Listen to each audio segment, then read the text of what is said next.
Bismillahirrahmanirrahim. Assalamualaikum warahmatullahi wabarakatuh. What's up guys? Selamat pagi semuanya. Selamat siang semuanya. Salam sejahtera. Kembali lagi bersama saya Fadlan Zulifuna Sumarta.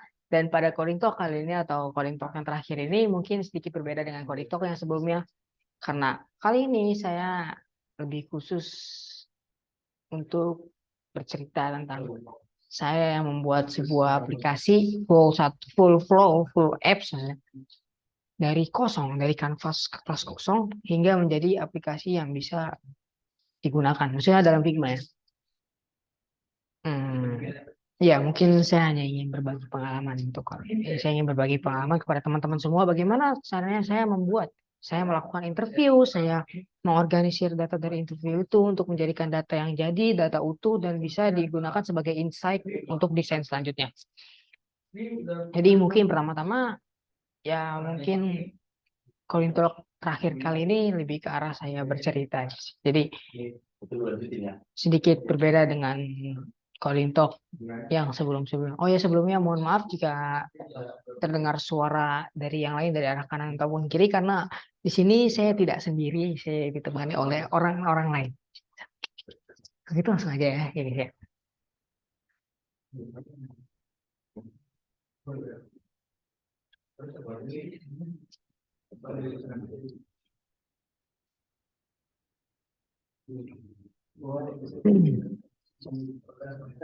Share screen.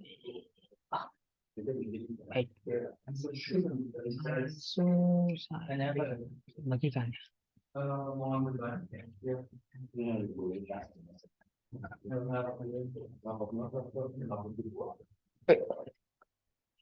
Ya di sini saya ingin menceritakan. Di sini saya ingin menceritakan kepada teman-teman semua bagaimana saya membuat sebuah aplikasi flow lengkap di, dari nol, benar-benar dari nol. Jadi saya nggak sebelumnya tuh nggak ada punya ide atau nggak ada. Sebelumnya saya kepikiran, oh kita bikin aplikasi kayak gini gitu, nggak berdasar dan ya udah tinggal bikin-bikin aja gitu. Jadi ini tuh benar-benar berasal dari interview dari nol dan benar-benar dari ya intinya nggak ada ide sama sekali lah sebelumnya. Karena kebetulan ini juga merupakan tugas dari sekolah saya ya. Ini tugas untuk syarat kelulusan sih masuknya. Dan ini syarat liburan semester. Jadi kalau misalnya saya belum selesai ini, saya nggak libur semester. Jadi ya.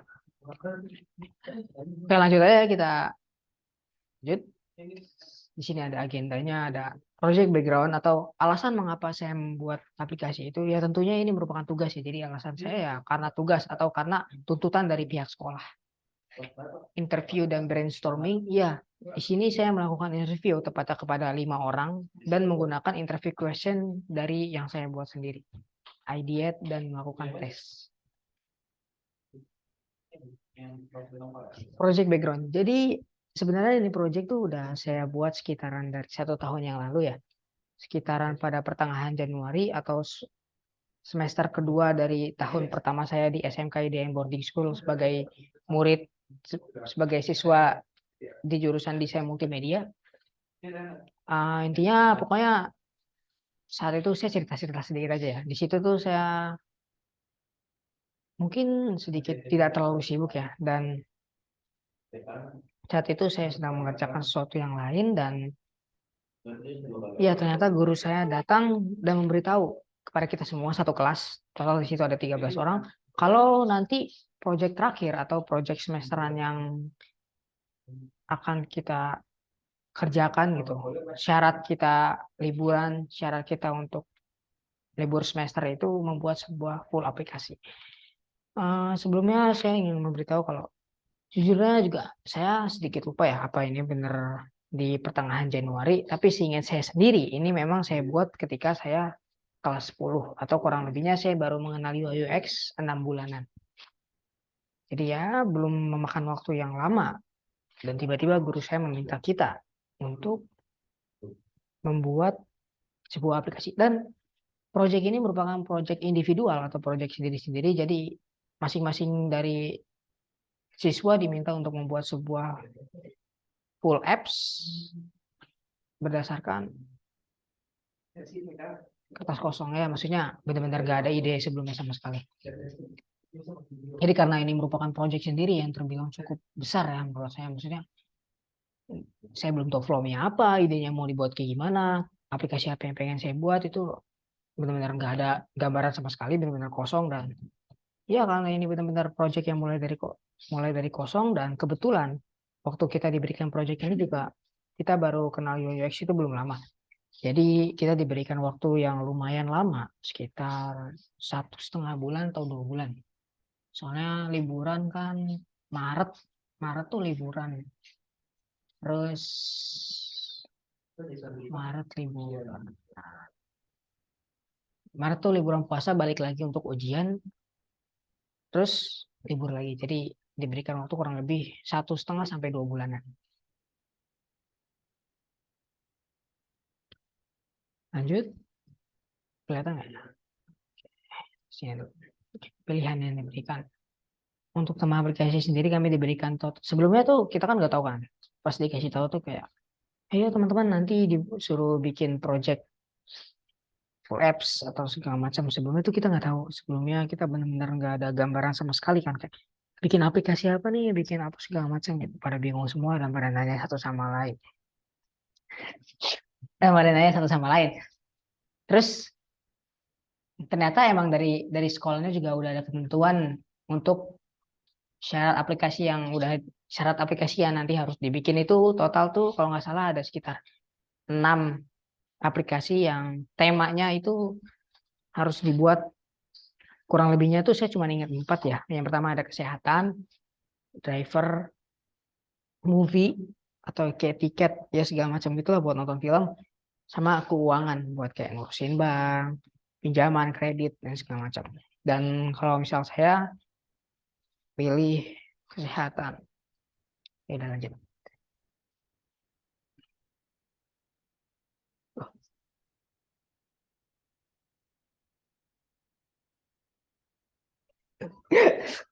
Lanjut lanjut.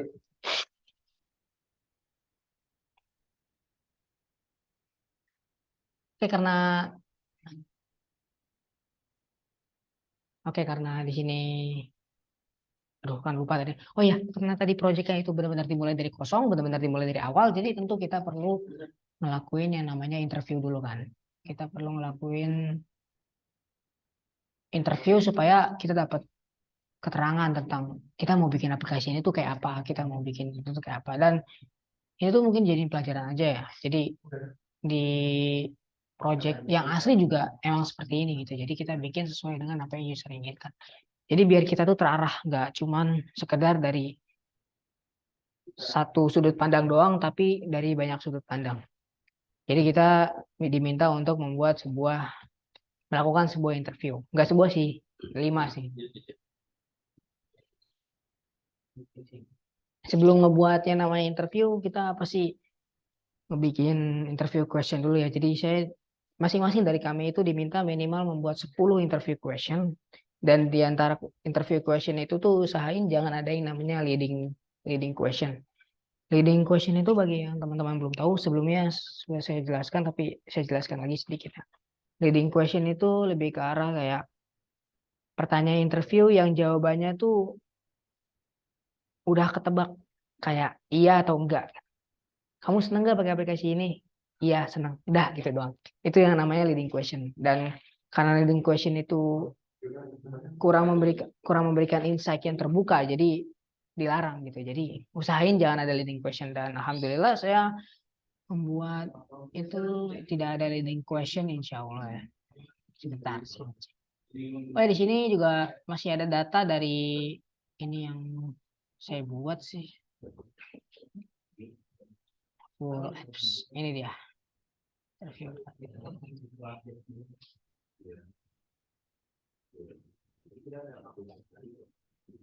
Ini interview questionnya. Ini nggak kelihatan ya, coba. Bentar. Saya screen ulang ya guys. Nah ini interview questionnya. Ini interview question yang saya buat. Pokoknya di minggu pertama itu saya fokus untuk bikin interview questionnya yang dulu aja. Jadi di antaranya tuh ada kayak, oh ya sebelumnya juga perlu saya jelaskan dulu, karena tadi sebelumnya diberikan 6 pilihan tuh ya. Saya ingat cuma 4 sih. Diberikan 6 pilihan, terus Di antara 6 itu tuh saya milihnya di bagian kesehatan kan. Sebelumnya tuh saya bingung tuh. Kayak kesehatan apa gitu ya. Paling itu doang, beli obat segala macam, muter balik. Terus nyari dokter gitu. Kan bosan kan. Terus saya tahu-tahu lagi ke toilet terus kepikiran, oh iya, bikin kesehatan mental aja. Kan banyak soalnya tuh gini. Saya sebelumnya ngelakuin research dulu gitu. Asik gila research. Pokoknya tuh dari pokoknya tuh dari research yang saya lakuin tuh pokoknya saya pernah nemu ada sebuah artikel, aduh, datanya hilang nih. Pokoknya ada artikel yang ngejelasin kalau emang kebanyakan dari pemuda-pemudi itu tuh banyak gangguan mental. Maksudnya bukan gangguan mental aja. Kayak mereka ngerasain capek secara psikologis gitu aja sih. Jadi kalau misal sisa-sisanya ya kalau misal aplikasi tentang kesehatan fisik banyak tuh. Kalau dokter ini segala macam buat nanya-nanya, buat beli obat, buat nyari rumah sakit terdekat, buat nyari dokter atau segala macam kan udah basi, udah banyak. Jadi saya kepikiran tuh, oh iya, kenapa nggak bikin aplikasi tentang kesehatan mental aja? Karena secara teknis kesehatan itu nggak cuma sekedar, oh sakit nih, obat, oh luka diobatin kasih betadin. Karena kesehatan itu nggak sekedar gitu doang, dan mental itu juga masuknya kesehatan gitu. Karena orang punya penyakit mental juga bahaya gitu, kasihan. Jadi kayak, oh iya, bikin aja tentang aplikasi kesehatan mental gitu. Jadi akhirnya tuh saya ngebikin kasih saya ngebikin 10 pertanyaan interview yang sejujurnya kalau menurut saya sendiri juga pertama kurang efektif. Kedua terlalu memaksakan, ketiga karena jujur ya, karena saya ngebuat project ini tuh bukan berdasarkan keinginan saya sendiri, berdasarkan karena ya intinya ngejar target aja lah, ngejar target dari sekolah supaya tugas selesai, dan setelah tugas selesai ya udah pulang liburan gitu, biar gitu aja. Itu jujur sebenarnya nggak boleh ya, cuman ya udah biarin aja. Jadi menurut saya sendiri interview question ini kurang efektif lah kamus. Dan ini juga pertama kalinya saya ngebuat interview question, jadi ya sebenarnya nggak apa-apa lah. Ini di antara interview question ini ada 10, ini teman-teman bisa baca. Di antara ada pernah ngerasain capek secara mental nggak, kayak aplikasi kesehatan psikologi nggak, kayak inner hour gitu segala macam. Dan jujur di interview question ini tuh banyak banyak leading question yang kalau menurut saya sih sebenarnya nggak perlu dicantumin juga nggak apa-apa gitu. Dan juga ada beberapa pertanyaan yang harusnya disatuin gitu, kayak pernah ngerasain secara mental nggak, kalau misalnya iya ngerasain apa gini. Nah itu harusnya pertanyaan 1 sama ketiga itu harusnya disatuin, tapi karena saya ngisi kuota kuota wajib minimal 10 pertanyaan, jadi ya saya jujur memaksakan. Tapi nggak apa-apa karena kelihatan dari awal saya itu ngejar target ya.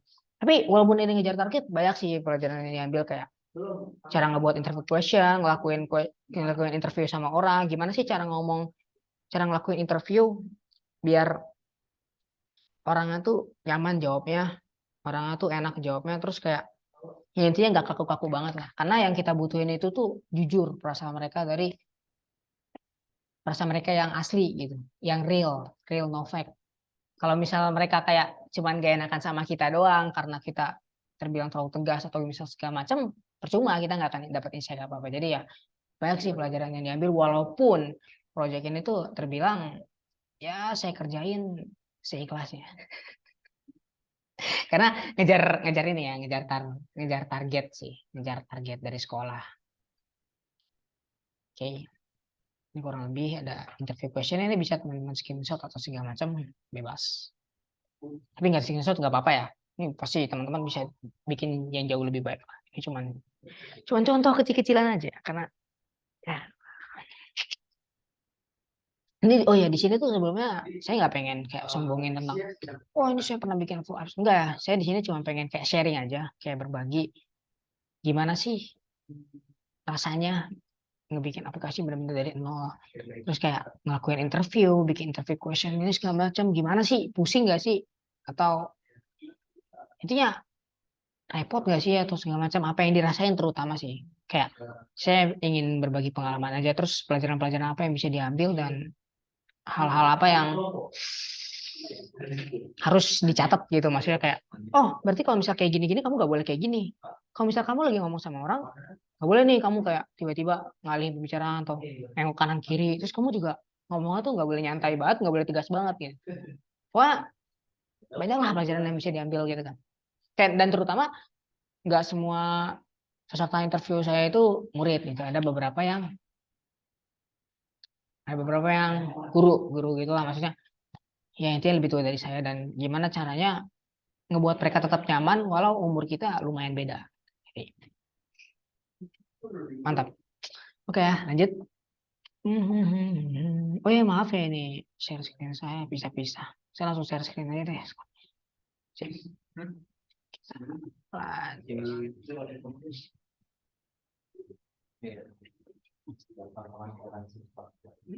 Tampilkan. Oke, siap, mantap. Lanjut ya. Oh ya, di sini tuh saya ngelakuin interview ke kurang lebih 5 orang, sekitar 5 orang.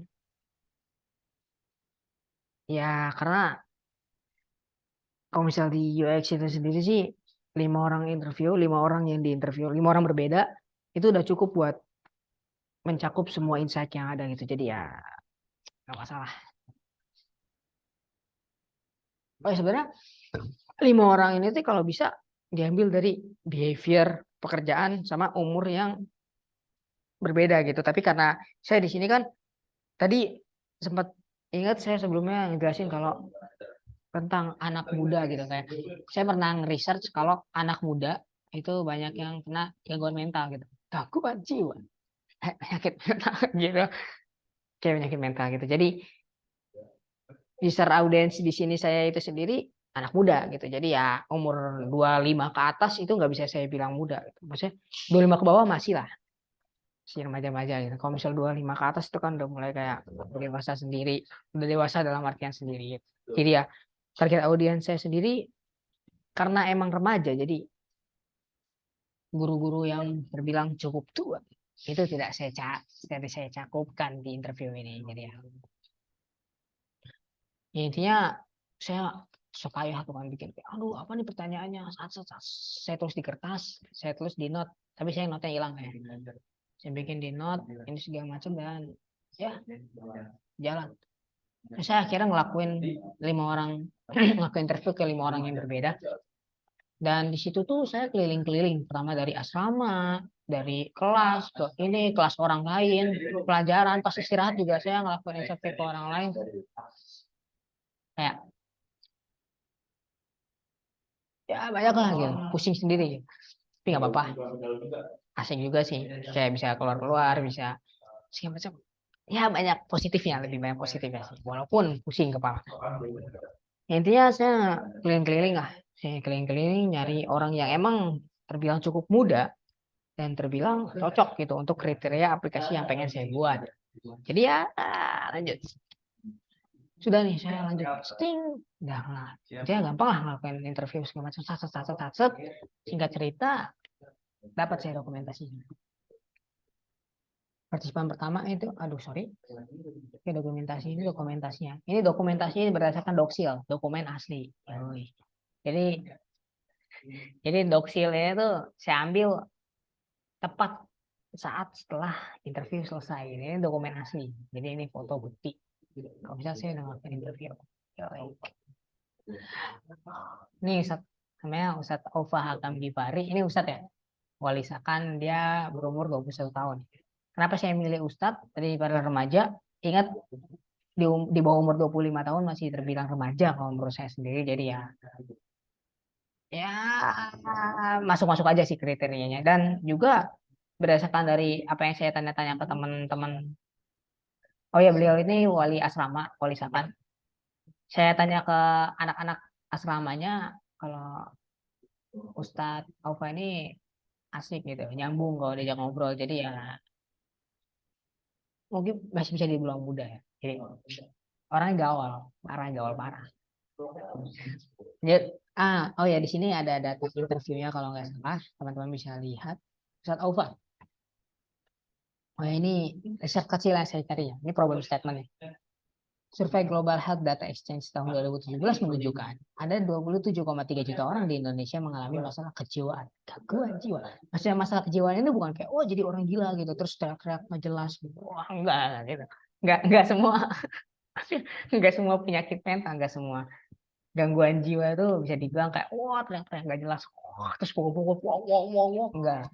Jadi gangguan jiwa di sini tuh maksudnya kayak ya bisa dibilang gangguan mental gitu lah, kayak depresi, anxiety gitu. Wah, keren banget bahasanya. Terus ya intinya yang penyakit-penyakit mental lah, nggak harus gila beneran kayak gangguan jiwa.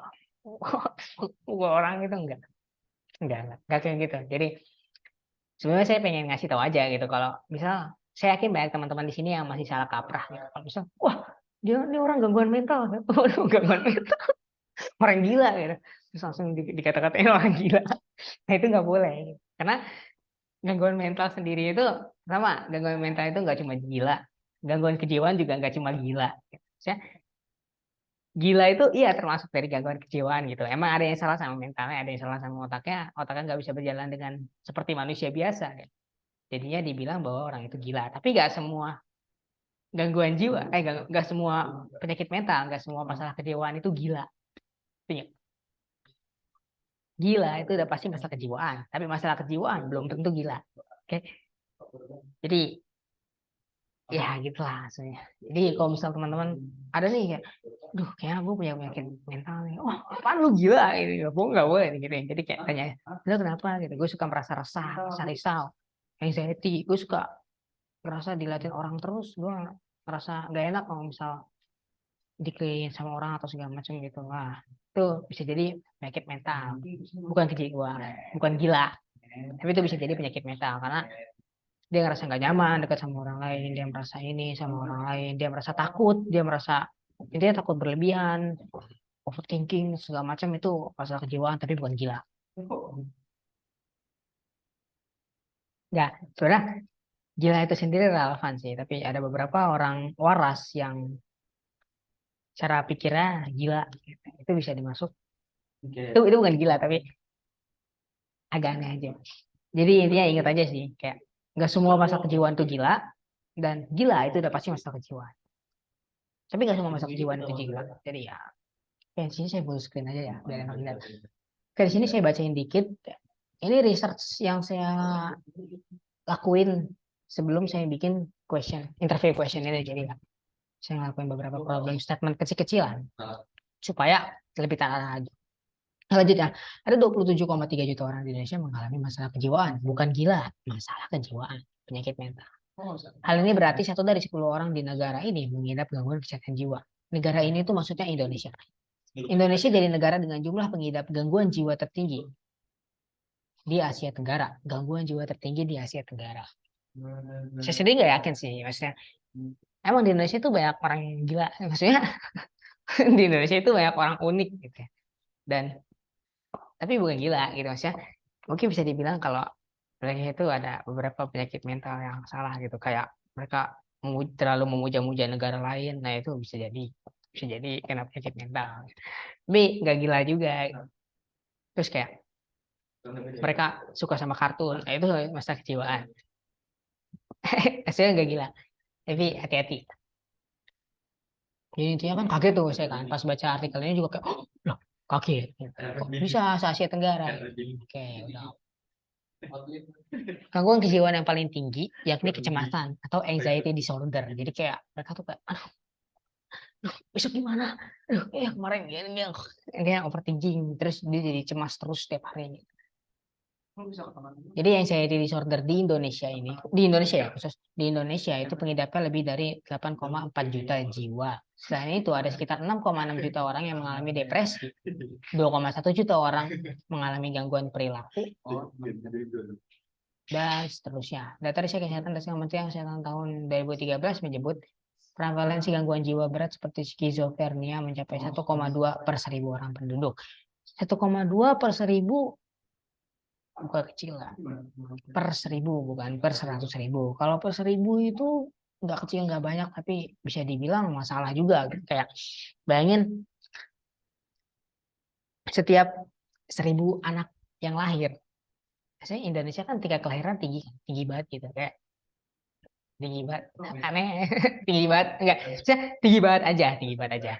Jadi Indonesia itu bisa dibilang tingkat kelahiran tinggi kan. Dan bayangin tiap 1.000 anak yang lahir itu ada salah satu di antara 1.000 anak itu satu atau dua yang punya penyakit skizofrenia gitu, skizo, yang punya penyakit skizo gitu. Bagi yang belum tahu skizo itu apa, saya juga kurang bisa ngejelasin sih. Jadi takutnya nggak enak ya. Jadi kita cari sama-sama aja skizofrenia. Oke, saya dikasih ya. Gangguan, gangguan yang mempengaruhi kemampuan seorang untuk berpikir, merasakan, berperilaku dengan baik. Jadi bisa dibilang mirip-mirip dengan gila gitu lah, tapi nggak dibilang gila juga. Perawatan dapat membantu, namun penyakit itu tidak dapat disembuhkan. Mencegah lebih baik daripada mengobati, dan nggak semua itu berasal dari gen ya. Nggak semua gangguan jiwa itu nggak berasal dari gen. Jadi lingkungan itu ngaruh banget. Jadi ya mendingan dicegah aja dulu. Walaupun nggak bisa disembuhin total, tapi setidaknya bisa ngurangin. Lebih baik sedikit daripada tidak sama sekali. Terus skizofrenia ini tuh skizofrenia itu bisa dibilang tahan lama ya penyakitnya kayak karena penyakit mental juga kan bisa seumur hidup atau bertahun-tahun dan butuh diagnosis medis. Dan penyakitnya ini bahkan dibilang umum, lebih dari 150.000 kasus per tahun di Indonesia. Itu banyak banget. Itu banyak banget. Oke.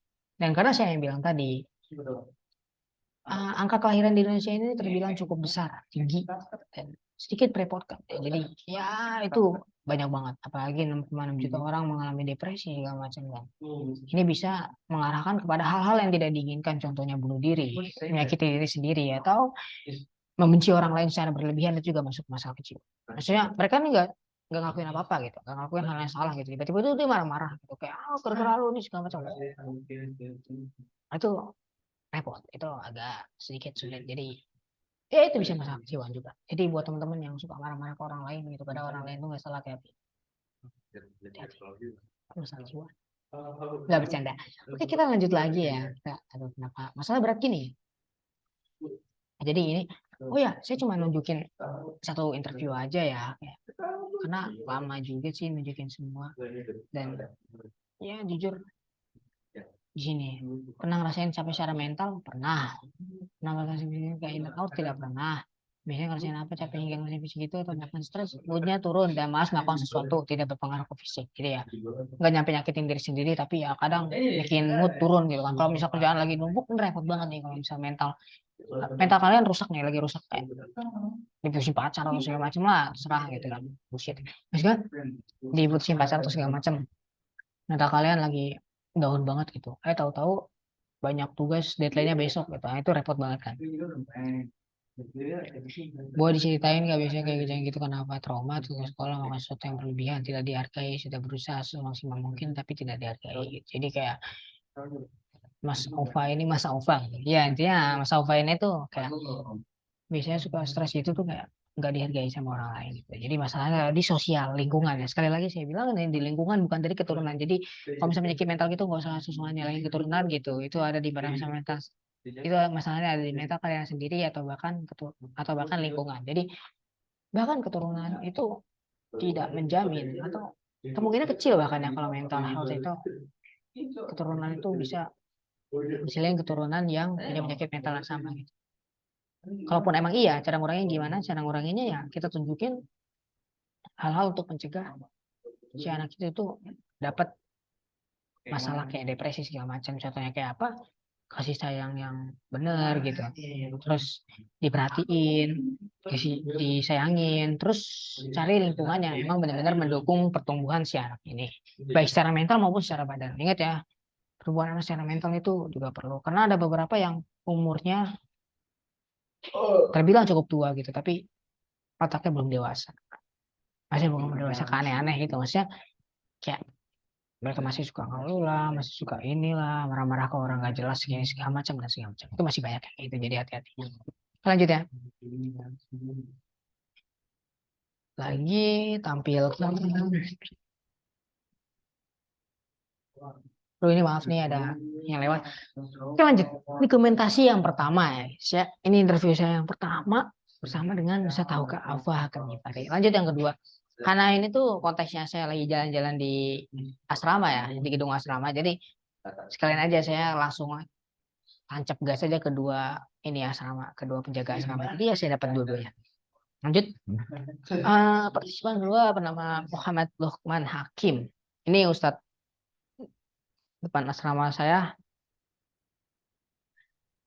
Ini Ustadz depan asrama saya. Ya intinya gitulah. Oke, lanjut ya. Namanya Moh Luqman Hakim. Emang namanya Moh gitu ya. Gak saya singkat gak apa, tapi emang namanya Moh. Walisakan oleh asrama berumur sekitar 20-an tahun. Saya lupa sih, tapi sekitar 20 tahun sih ingat saya sih. Coba kita cek. Ya benar 20 tahun ya. 20 tahun. Ini datanya data real ya, doksil, dokumen asli. Oh ya, Ustadz Aufa juga 20, sorry. Tapi kalau nggak salah dia 20 mau ke 21 sih pas gitu. Sekarang udah 22 berarti sekarang. Lanjut. Oke. Kan udah umur 20 tahun. Terus karena saya udah, saya rasa cukup nih dua orang orang dewasanya. Maksudnya, ya lebih baik daripada tidak kan. Jadi saya lanjut untuk membuat yang lain, yaitu saya cari keliling-keliling interview dan saya mendapatkan ya partisipan ketiga bernama Muhammad Hanan Sarwono, seorang siswa IDN jurusan TKJ. Jadi bukan jurusan saya. Dia berumur 16 tahun. Sorry, ini salah ketik. Jurusan TKJ.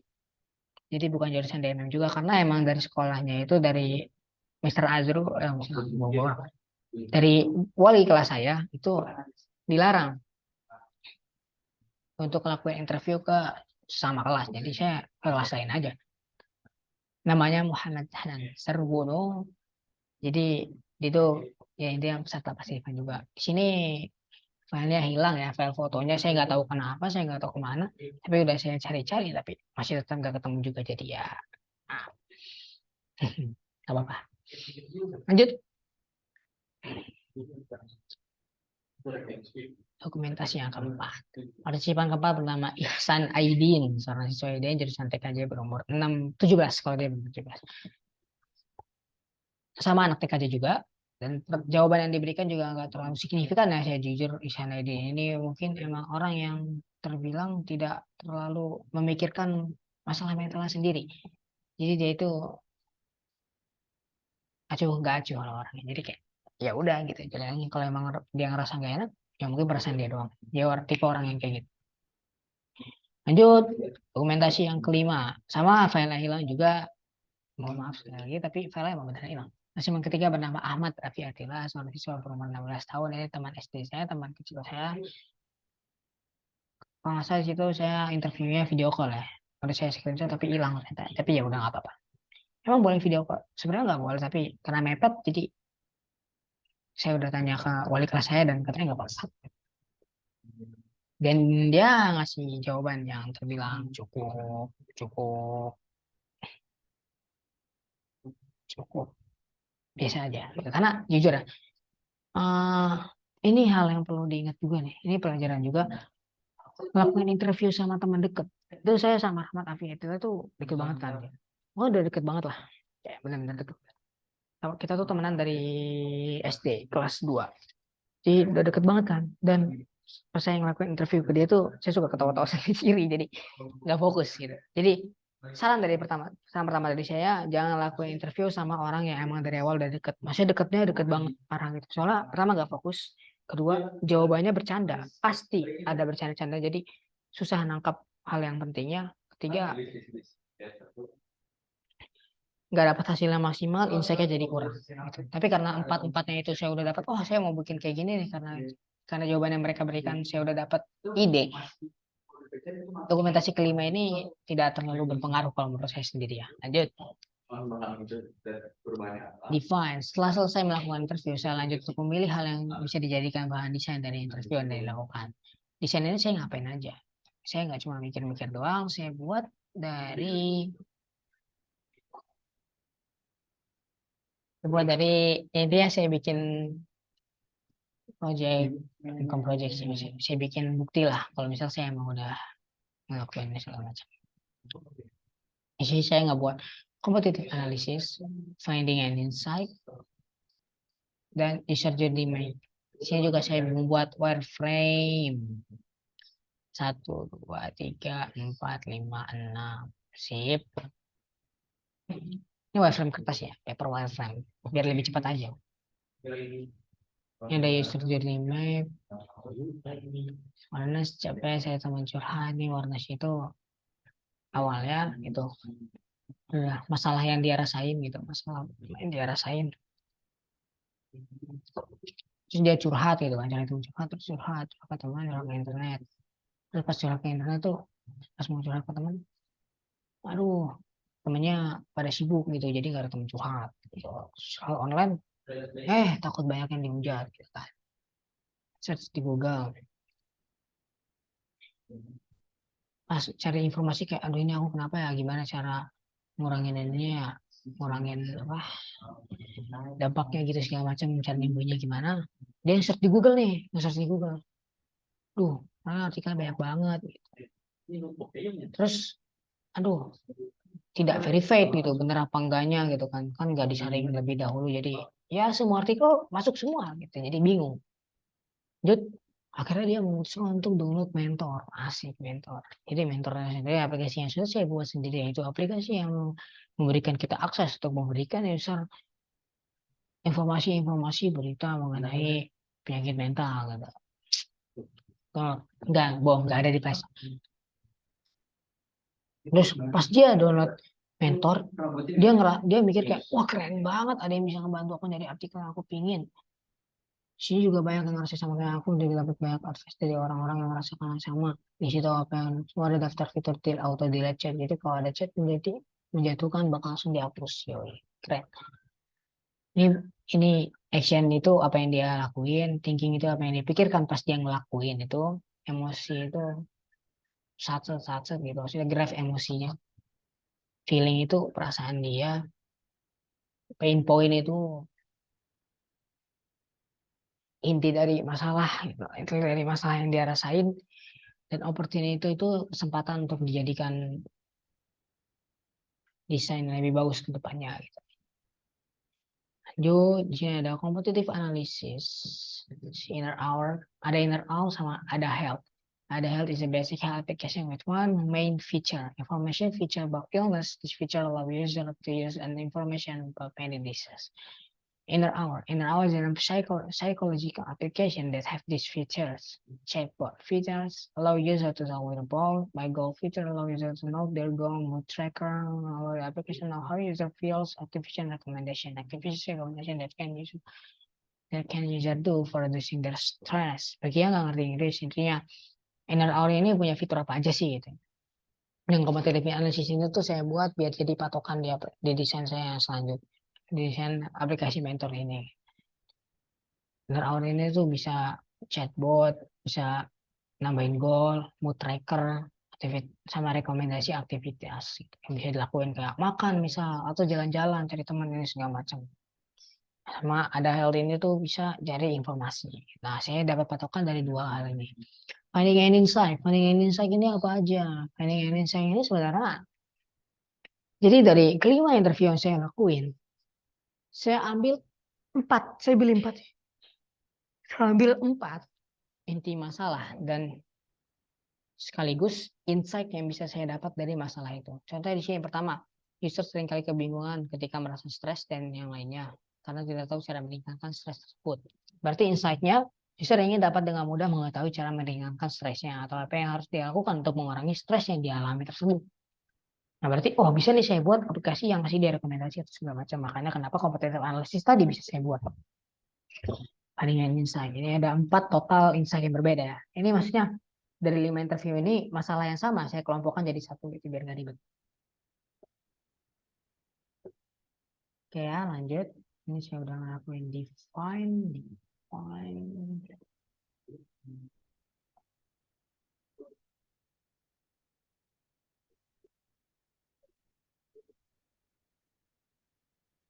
Oke, setelah menemukan ide yang cocok untuk diadakan bahan desain, saya pun lanjut untuk membuat desainnya. Karena tadi juga saya udah membuat lobby wireframe, jadi ya saya tinggal buat langsung eksekusi desain akhirnya. Sip. Kelihatan ya? Cek. Nah, ini dia. Kesalahan saya di sini pertama, saya pertama nggak buat low fidelity wireframe ya. Jadi saya langsung bikin apps full ya. Jadi saya bisa bilang ini cukup kacau kalau buat saya.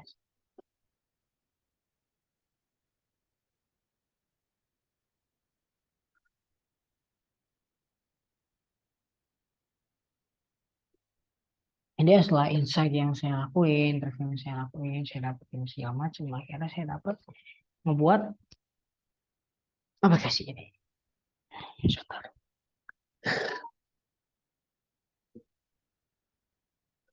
Berhasil ngebuat aplikasi ini. Jadi ya sebenarnya nggak terlalu amazing banget sih kayak. Ya nggak terlalu amazing banget dan menurut saya juga nggak terlalu wah banget. Karena ini juga aplikasi pertama yang saya buat berdasarkan interview asli gitu. Cuman saya ya ngerasa cukup seneng ya. Kayak, wah pertama kali Pak. Mantap juga. Kayak di sini langsung aja saya kasih lihat ya prototipe yang sudah saya buat. Play prototype.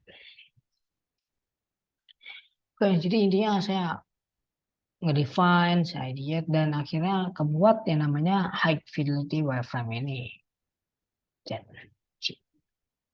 Next, next. Nah ini jeleknya nggak ada buat back ya, nggak ada buat back. Ini salah bener.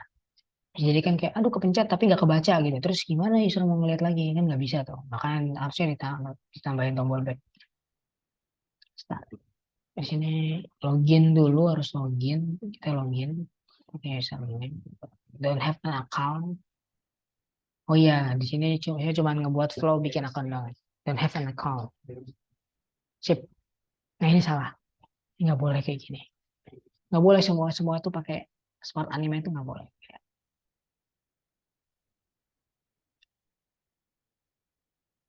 Terus sign in tuh nggak ada bedanya gitu.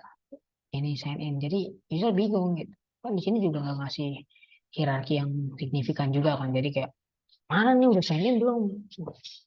Ya saya nulis ya nama saya sendiri. Oh, kok maaf.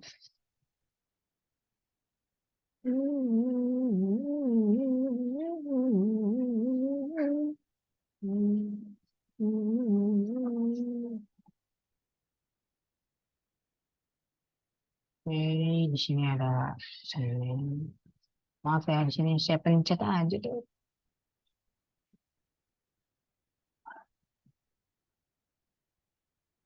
Salah, harusnya ke atas. Maaf. Sip, sudah saya benar. Sip, pencet. Gue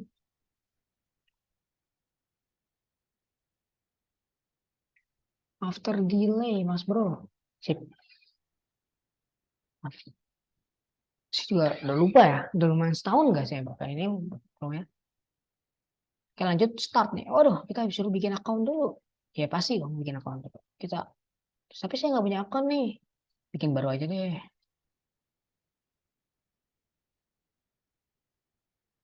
Oh, oh ini flow login guys. Guys. Ternyata saya salah ya guys. Ya, ternyata saya salah. Maaf. Harusnya bener ini on type. Harusnya saya pencet ini. Ntar ke sini.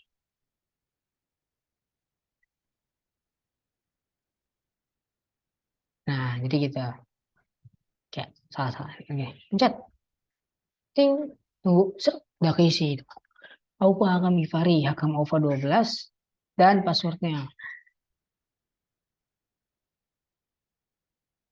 Opa Kamaj. Saya nggak tahu ini dari mana passwordnya. Langsung aja kita login ya. Sip. Nah, pas login itu tuh karena tadi saya dapat insight. Jadi intinya fitur di sini tuh bersangkutan sama antar fitur yang ngasih ngasih tahu gitu. View sih. Itu udah ngasih tahu tentang ini sih. Rekomendasi aktivitas yang bisa dilakukan untuk mengurangi stres, untuk mengurangi masalah yang sedang dirasakan gitu. Jadi misal di sini kan ditanya nih, dia habis ngebuka aplikasi. Di sini saya ngebuat kalau misal kita nanyain gitu, biar nanti aktivitas yang dikasih juga sesuai. Sekarang tuh saya lagi sedih, lagi bad mood. Ting. Oh iya, sebelumnya fitur fitur tracking emosi tadi itu tuh belum seperti ini ya, belum seperti ini. Karena nanti setelah aplikasi ini dibuat, saya juga ngelakuin tes segala macam ya. Jadi ya sebenarnya nggak seperti ini fiturnya sendiri. Saya udah lupa, coba pencet dulu. Oke, oke. Ini your appointment, calming sound, recommended activities. Nah, yang di sini. Ini tampilnya rada aneh ya. Saya akuin sih. Dokter Abdul Sakir gitu. Kita pencet, wah. Nah, itu Dokter Abdul Sakir ini seperti ini. Profesional psikiatris 150, 600 pasien lebih, 3 tahun experience. Wow, mantap. Schedule-nya tuh pagi, siang, malam gitu. Kalau Senin itu pagi siang, malamnya istirahat. Selasa itu pagi, siangnya ini dan malamnya aktivitas lagi. Dan di sini sudah dibuat appointment. Appointment itu pertemuan ya. Oh ya, di sini juga bisa ngasih fitur untuk pertemuan untuk reservasi dokter sama reservasi rumah sakit untuk khususnya ke masalah mental. Kayak, aduh merasa nggak nyaman nih. Dia khawatir, aduh kita bikin sesuai sama ininya aja apa gimana ya? Aduh pengen pengen nanya-nanya nih, tapi nggak tahu nanya di mana. Di sini juga ada fiturnya untuk melihat. Contohnya kita mencet hospital. Di sini ada psychological hospital gitu. Hospital yang ada rumah sakit kejiwaan yang ada. Kita pencet dan boom seperti ini ya. Ini review dari Abraham David. It's really awesome. I really like that. There's the name Abdul Sakir. He's really an awesome doctor. He asked me not only very patient. Ini dokter list ada ini. Pas dipencet itu bakal nampilin detail dari dokternya. Tuh. Dia psikiatris. Oke, sudah. Di sini juga ada fitur artikel untuk kayak user nggak mau nemuin ini tapi cuma pengen kayak nanya-nanya aja soal ini ya. Soal sakit mental gitu. Informasi mana nih yang dapat dipercaya. Nah, di sini tuh nanti saya tuh ternyata kayak disaring semua informasi yang ada dan dikasih informasi yang paling relevan dan informasi yang benar-benar udah ditelaah kebenarannya gitu. Di sini ada artikel pencet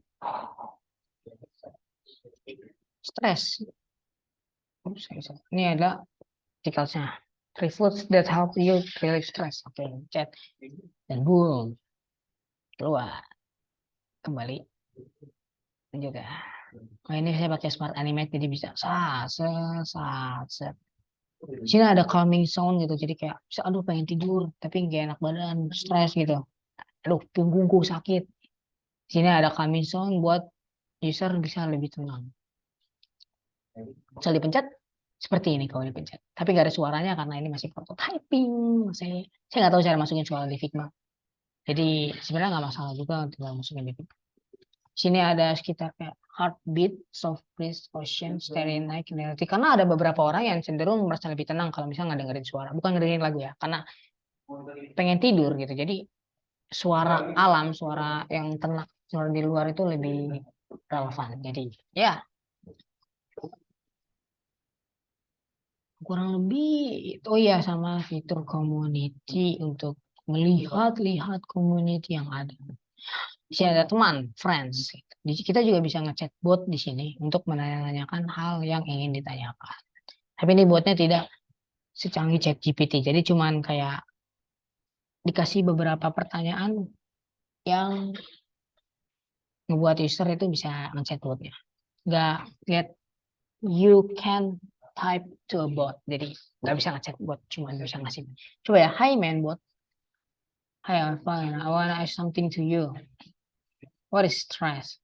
Stress is a process of ini maaf kalau misalnya tulisannya terlalu kecil lah, karena tampilan aplikasi ini juga dibuat tidak sesuai, maksudnya tidak sesuai dengan tampilan HP di sini. Kalau misalnya tampilan HP di sini kan kita ngeliat langsung kan. Kalau di sini kan dibuat dari layar Windows gitu. Jadi tulisannya emang kecil, tapi kalau misalnya dites ke HP, majos. That's helped me a lot. Good chat. Di sini juga ada fitur community. Join a community. Have fun group Jakarta. Join.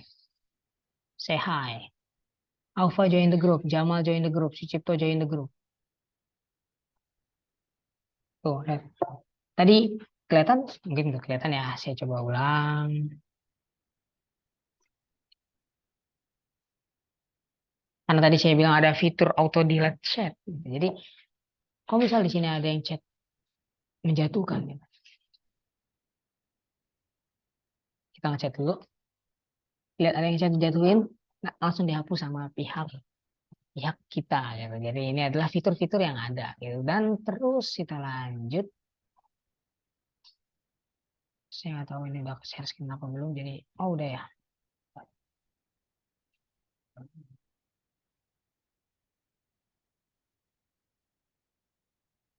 Oke, lanjut. Nah, setelah itu saya ngelakuin tes. Saya ngetesnya menggunakan, setelah saya membuat aplikasinya, setelah dibuat prototyping, saya lanjut untuk melakukan tes untuk memastikan apakah memang benar-benar sudah sesuai, memang benar-benar bisa menyelesaikan masalah user, bisa menyelesaikan apa yang kita inginkan untuk diselesaikan, dan emang membantu atau tidak itu dari tes ini. Dan tentu tes ini juga bisa membuat saya melakukan berbagai macam improvement. Dan seperti yang saya sebutkan tadi sebelumnya di bagian tracking, apa itu? Tracking emosi gitu. Tracking emosi tadi itu tampilannya tidak seperti itu. Coba saya berikan tampilan sedikit. Saya menggunakan, oh ya, untuk testing ini juga saya menggunakan aplikasi website bernama Mail. Ya ini. Teman-teman juga boleh kalau misal mau gunain aplikasi ini, boleh banget dicoba karena emang gampang banget. Sip. Oke. Jadi saya udah ngelakuin tes ke teman saya, ke teman saya. Iya, ke teman saya juga ada, dan kelima orang yang saya lakuin interview tadi. Empat sih, soalnya satunya Ahmad Rafi tadi itu nggak bisa karena ada urusan. Dan setelah saya tahu kalau misal tombolnya tadi kurang besar, saya memperbesar tombolnya. Dan ini dia, tampilan awalnya itu seperti bar gitu ya. Bar yang bisa dipencet nunjukin kondisi hati si user ini. Dan ternyata saya setelah melakukan tes itu tuh saya dapat nemuin beberapa insight gitu. Pertama, kalau misal bentuknya bar itu bisa aja pertama user salah pencet. Kemungkinan user salah pencet itu gede banget kan. Soalnya kan bar kayak susah nih gerakin kemananya gitu. Terus nggak ada pilihan buat oke gitu. Jadi kalau misal sekali dipencet atau sekali digeser dan dilepas, itu udah otomatis langsung dipindahkan ke halaman selanjutnya. Jadi otomatis confirm gitu lah. Jadi bisa jadi salah pas ngelakuin cek emosi. Itu pertama. Kedua, nggak kelihatan gitu. Apa yang perlu dipencet itu nggak kelihatan. Soalnya ini dipencet atau digeser atau segala macam user nggak tahu. Ketiga, tracking tracking emosinya nggak signifikan. Pertama, jadi user tuh apa namanya. Jadi fitur untuk memberikan rekomendasi activities untuk menurunkan masalah mental yang ada itu bisa kurang efektif soalnya berbentuk bar gini. Jadi saya buat oh iya kenapa bentuknya nggak seperti ini. Jadi beberapa tombol emosi dari 1 sampai 8 itu bisa dipencet gitu dan sesuai, dan nanti rekomendasi aktivitinya itu sesuai sama tombol yang dipencet. Ini. Dan untuk yang terakhir, terima kasih. Jadi mungkin itu adalah cerita saya membuat sebuah aplikasi secara langsung ya, secara dari awal hingga akhir. melakukan interview dan segala macamnya dari awal hingga akhir berdasarkan diri saya sendiri. Pengalaman yang saya dapat sih jujur cukup menantang, cukup lama dan cukup lelah karena saya melakukan interview dulu, membuat interview question dulu dan jujur sebelumnya saya cukup ragu kayak ini bagus nggak nih dibikin kayak gini. Cuman di sini saya belajar kalau misal ternyata aplikasinya itu dibikin seperti ini loh, nggak cuma semena-mena oh ada di otak jadi gitu. Nggak cuma semena-mena gitu. Jadi ada beberapa bagian yang perlu dipelajari gitu. Cara kita interview sama orang lain, cara kita mengambil insight dari orang lain, cara kita membuat orang lain merasa nyaman untuk menuangkan perasaan mereka kepada kita gitu, supaya kita mendapatkan insight yang lebih juga gitu. Dan cara kita mengubah insight itu menjadi desain yang jadi itu seperti apa. Jadi mungkin di pelajaran kali ini saya mendapatkan pelajaran yang tidak bisa saya dapatkan di proyek-proyek saya yang biasa yang sekedar kayak cuma oh bikin aplikasi kayak gini oh ya udah bikin aja gitu, kita nggak tahu nih ini beneran berguna atau enggak, ini beneran sesuai dengan keinginan user atau enggak, ini kita nggak tahu. Jadi di aplikasi ini tuh saya benar-benar diberikan pandangan yang baru walaupun terbilang cukup susah, dan saat proses pengerjaan ini saya mengejar tenggat waktu dan niat saya ikhlas karena sekolah, jadi mungkin hasilnya tidak maksimal. Mungkin hanya itu yang dapat saya sampaikan pada kesempatan kali ini. Dan kan beberapa hal yang perlu diingat itu di bagian di bidang UI UX itu lebih ke arah banyak-banyakin latihan, banyak-banyakin project. Karena UI UX itu gimana ngomong? Semakin kita banyak kerjain project, semakin kita banyak kerjain bikin-bikin aplikasi lah iseng juga nggak apa-apa. Itu tangan kita tuh semakin terlatih pertama, dan kita tuh lebih mahir sama lebih ingat gitu kayak oh ntar kesini nih kalau misal kayak gini bikin tampilan seperti ini aja gitu. Jadi otak kita tuh langsung diberikan proses seperti itu. Jadi emang banyak latihan itu kuncinya. Jadi mungkin hanya ini yang dapat saya sampaikan. Terima kasih telah mendengarkan dan ya sehat selalu semua dan tetaplah berusaha. Sampai ketemu lagi di kesempatan selanjutnya.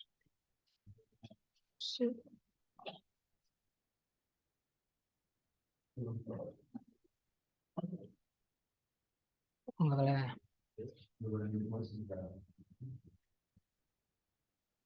Sampai ketemu lagi di kesempatan selanjutnya.